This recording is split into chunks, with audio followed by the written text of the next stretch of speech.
might get some rain here this afternoon. I was thinking about Independence Day today, and obviously we're here in Australia, so it's not ours, I'm fully aware. Nonetheless, it does make me think about freedom and what independence means, to me. And to me, it's very much entwined in the whole sovereignty thing, my body, my choice, my beliefs, my entitlement to my beliefs, and, trusting that which is in my gut that I know is true, and it's true for me, and that's my sovereignty.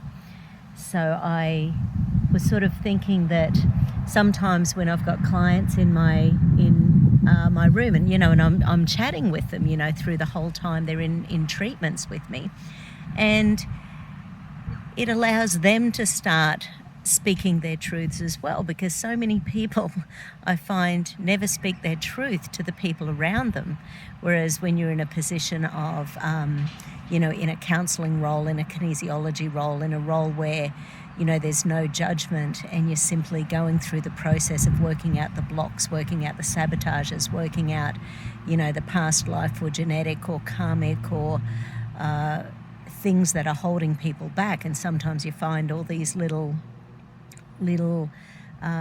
things that are jamming up someone's ability to be free, to be themselves, to speak their truths. Sometimes they don't even realize their truths. And as we're chatting away, and I say, well, what is it that you want to do? And how often do I hear, and it's a lot, where people say, no one has ever asked me that before. And I say, well, what do you do for you? What makes you feel happy? What makes you feel alive? What makes you feel great in your gut? What is your gut reaction to what you need to be doing in life?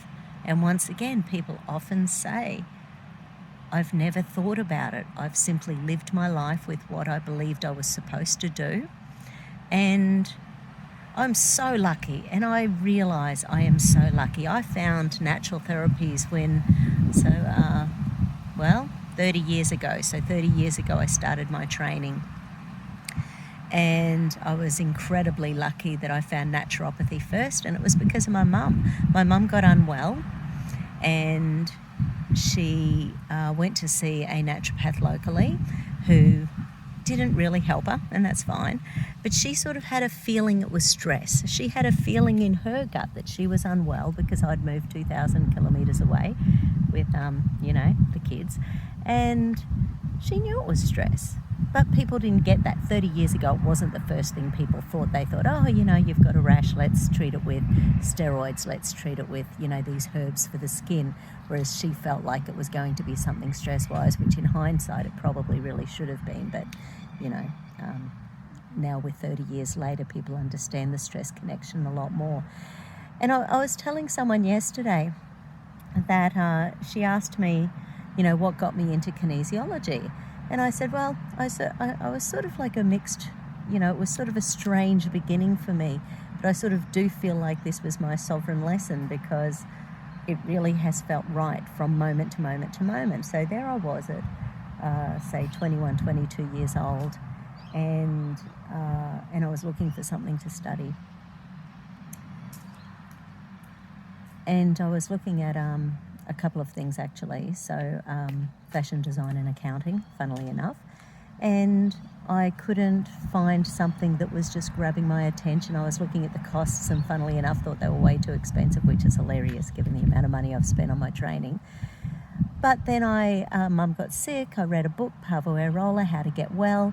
And then and basically like 2, 3, 4 weeks later, I found an ad for a distance course in naturopathy, and that, as they say, is history. So I started there and I fell in love with it. And then my first year out as naturopath, or maybe it was even before I'd even got into my first year, but I was still trying to get my registration, and I had to do a first aid course. So there's my sister and I sitting in the back seat, in the back row at the first aid course, because, there we are, good little human beings wanting to really do this AMBO course.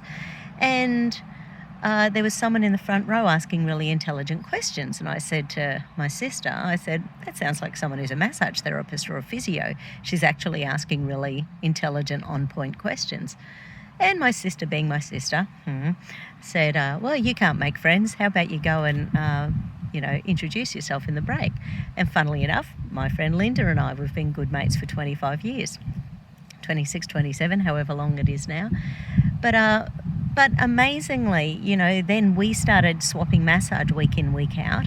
And about 6 weeks later, I was massaging her and I said, oh my God, your back feels totally different. What have you done? And she said, I had an hour of kinesiology yesterday.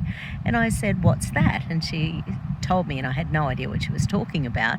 But 3 weeks later or 4 weeks later or something, we booked in for a kinesiology course because I felt the difference on her body.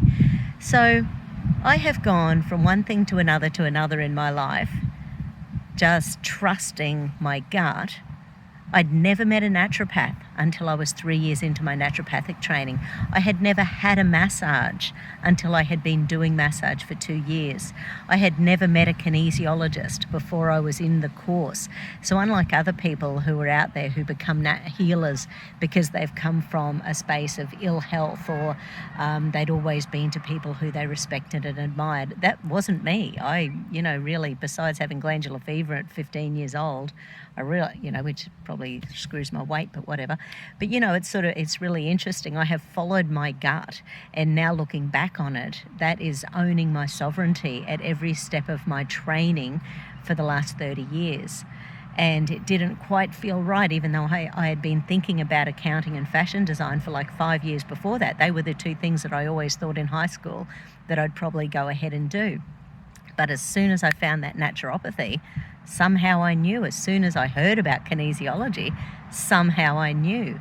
So it's been a very, very interesting time. So what do you pay attention to in your gut on a daily basis that makes you feel alive?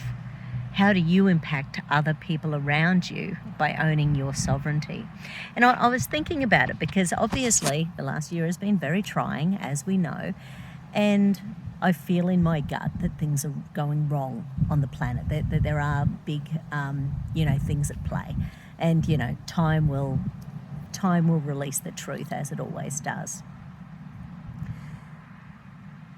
So, and one of the things, when I was listening to Laurie Ladd in the last few days, one of the things that she said was, if you are sovereign, you cannot impact on someone else. Someone else's impact. No. She said, by you being sovereign, if you trigger other people, it's because they're not following their sovereignty. If they're following their sovereignty, they don't need to be angry with you. They don't need to be upset with you. They don't need to make you feel guilty because they're doing what makes them sovereign. So by me doing me, I'm being sovereign. By you doing you, you're being sovereign. When we get triggered, there's something in our past, there's something about us, whether we're getting angry or frustrated or whether we feel guilty or ashamed or embarrassed or humiliated or whatever. When we're getting those low, dense emotions, we're not paying attention to our sovereignty, we're not being clear in our moment, and we're getting stuck in those denser emotions. So that's when we need to raise our vibration, trust our gut, and pay attention to what makes you, you, and me. What is it that makes you feel alive and happy and vibrant and truth in that moment?